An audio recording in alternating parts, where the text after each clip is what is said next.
So the Eagles' chances at a number one seed just got a whole lot harder, but last night's game actually gave me more confidence in the Eagles coming out of the NFC and going back to the Super Bowl. We will talk about why. Also, Eagles taking on the Panthers this weekend. Is it a trap game? Should we be worried, or can they dominate and make it 9 in a row? We'll give you a mini preview and break down some of the main keys this weekend. But welcome on into A to Z Philly. Appreciate everybody for always tapping in, man. Do me a favor, go down below and like the video at the end if you do enjoy it. Subscribe to our channel as we continue to grow. And before we get into the whole Eagles-Panthers thing, I think we'll do things a little bit different this, last 4 or 5 game stretch, because the Steelers next week, maybe we'll do a full preview, go in depth with all the stats and things, but the Cowboys, Giants, even the Commanders, which I think could be a little bit of a tough game.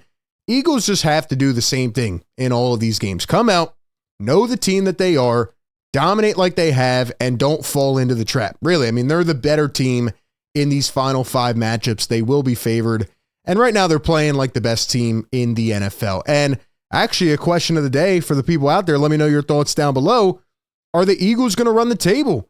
Can they make it 13 in a row? Could they actually do that? I think it is very possible. So we'll talk about it and we'll get into all that. But before we talk about Eagles-Panthers, I think it's important to talk about what happened last night as the Detroit Lions took down the Packers. Big win for them. And as Anthony DeVonta says here on Twitter, Philly's path to the number 1 seed just became infinitely harder to accomplish. They'll need Detroit to lose at least 2 of their final 4 games to even have a chance. Here are the final 4 games for the Lions. They play the Bills, which I do actually think they're going to lose. They play in Chicago, who they almost lost to on Thanksgiving. They play San Fran, and then Minnesota. Keep in mind, Minnesota is 9-2. So, there could be implications there. If they lose that game, even Minnesota could find a way into that top seed. So there's a lot of wrinkles. It doesn't look good for the Eagles to get that number 1 seed. However, I'm going to tell you, ladies and gentlemen, today, why I do not care. Matter of fact, last night's game, even though it was a very good game, good win for the Lions. And don't get me wrong, they are a very good team. You don't win 11 in a row and not be a good team. But the Detroit Lions showed me last night why they are the same team that lost in the NFC Championship last year.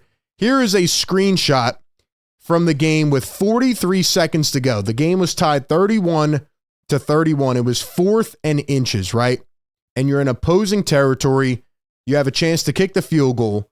And what does Dan Campbell do? Correct me if I'm wrong. This is what Dan Campbell did last year that lost the Lions the NFC Championship game by making 2 huge, colossal mistakes to try to go for it and listen to the Excel spreadsheets and the analytics and just be overly aggressive. Now, there's times to be overly aggressive. I know that's their identity. That's the Dan Campbell motto, whatever. But ladies and gentlemen, if they didn't get this, and you can see Jared Goff stumbled on the snap. They almost didn't get this. Could you imagine if they didn't get this and the Packers went down and scored and won the game? Could you imagine what would be said right now? But because it's Dan Campbell and it's not Nick Sirianni, it was a brilliant call. It was a genius thing. This is the rah-rah football that the Lions play, and it's oh so smart. If Nick Sirianni did that, which I do not want him to do, but if he did do that, Nick Sirianni's an idiot and he's a clown, this, and that. So, look, man, Dan Campbell lost that team the game last year in the biggest game of the year, and he showed me last night why he is going to do it yet again. He has not changed. And, the question now is, will Nick Sirianni revert back to the beginning of the season and make stupid calls like that? Or is he going to do what has gotten him here now? The Lions have a high-powered, superb offense, and I know they were banged up on defense, but they didn't really show me a lot to fear last night. And Green Bay's a good team too, but they were running through that Lions defense, and Detroit almost coughed up a game on Thanksgiving. And I think the Eagles hold the edge. Even if the NFC Championship game with these 2 teams meeting ends up in Detroit, I kind of like the Eagles, man. I feel better about them. I think the Eagles are better than the Detroit Lions. Do you agree or disagree with that? Let me know down below. Let's talk about this game this weekend. You can't look too far ahead. Injury reports for the Eagles. Thankfully, DeVonta Smith is back. He was dealing with the hamstring last couple weeks, wanted to play last game, and he came out today, talked to reporters, said, I'm good to go. So DeVonta is back. Goedert looks like he's out for sure. and we're still waiting to hear if they're going to put him on IR or not. Sidney Brown is out this week, and Reed Blankenship has the concussion. So, everybody was talking about the Lions defense. Well, the Eagles players stand up, right, and fill in, and next man up mentality, right? Jalix Hunt's been balling out. I mean, I can name so many guys, Tristan McCollum. So that's where the Eagles are at. Thankfully, DeVonta is back, and for the Panthers, they have a plethora of injuries. Clowney, questionable with a knee. Robert Hunt, big-time guard they signed in the offseason, hasn't played that well. He's questionable. Just a list of guys who might not play this week. And speaking of Jadeveon Clowney, this is what he said about Philly fans yesterday. Quote, "I'm sure teams can't stand their fans. We can't stand their fans. Nah, they love their team. That's all I can tell you about Philly fans. They throw stuff at you. They talk the most junk out of any fans I've ever dealt with throughout my career." And look, you're right. They do talk a lot of smack. They represent their team.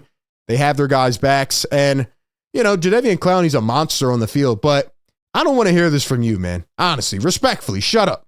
Shut up. Aren't you the guy that pretty much altered the career of Carson Wentz? Remember when you slammed his head into the ground in that playoff game and made him come out? So I don't want to hear this from Clowney. If fans were doing stuff to you, you probably deserved it for pretty much ending their season years ago. So anyway, that's where we're at with Jadeveon Clowney. But Clowney or whoever else, I'm here to tell you that the Panthers are not that good of a team. Now, I want to give them a little bit of credit, just a sliver here, for the way they have been playing the last couple of weeks, right? They beat the Saints barely, Giants in overtime, squeaked by. Those teams suck. But then they did hold Kansas City to a tight game, 30-27, and they almost beat Tampa Bay. They should have beat them last week, and Tampa Bay rolled right down the field with like 30 seconds and beat them in overtime.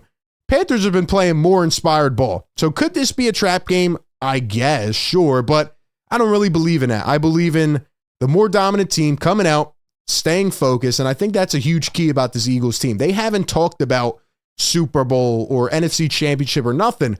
They're literally going week to week and staying in the moment, and I really like that mentality. So I don't think this will be a trap game. And you look at the Carolina Panthers, there's not much to talk about in this game, okay? Carolina Panthers, offense. We got to scroll all the way down here. They are third to last, and they're almost at the bottom. 292 yards of offense per game. You look at their points per game.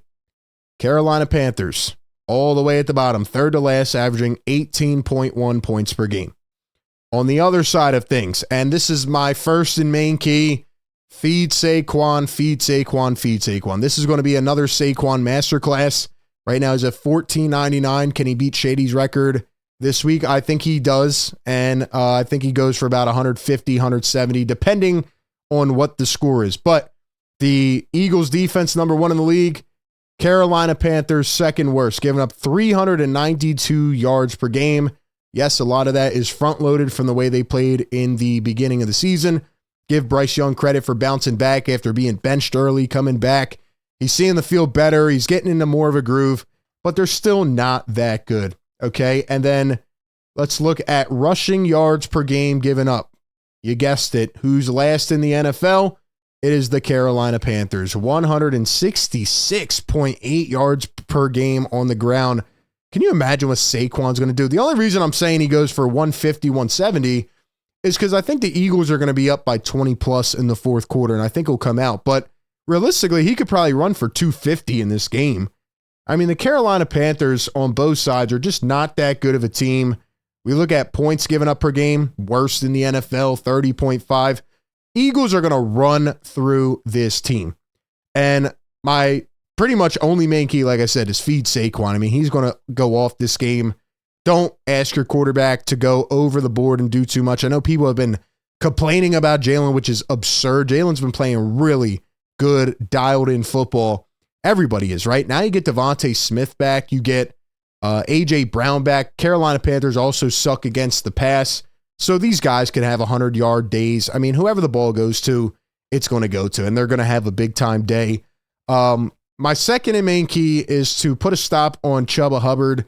First off, that's one of the best names I've ever heard. But Chuba Hubbard, 919 yards. Miles Sanders has fallen out of pretty much any playing time. But Chuba Hubbard has had a really good season. 7 touchdowns.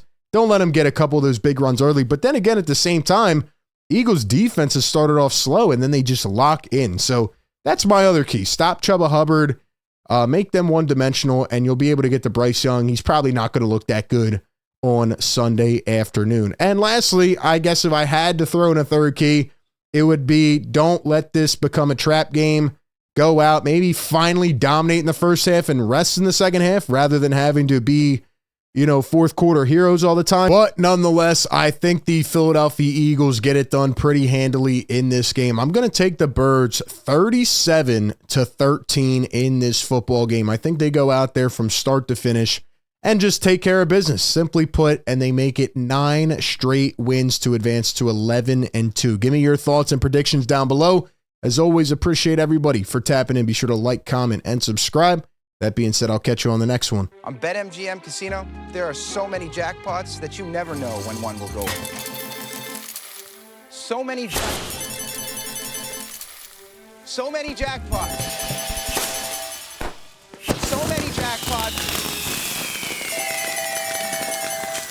BetMGM Casino. Jackpots. So many. Download to get a 100% deposit match up to $1,000 plus $25 on the house. BetMGM Casino.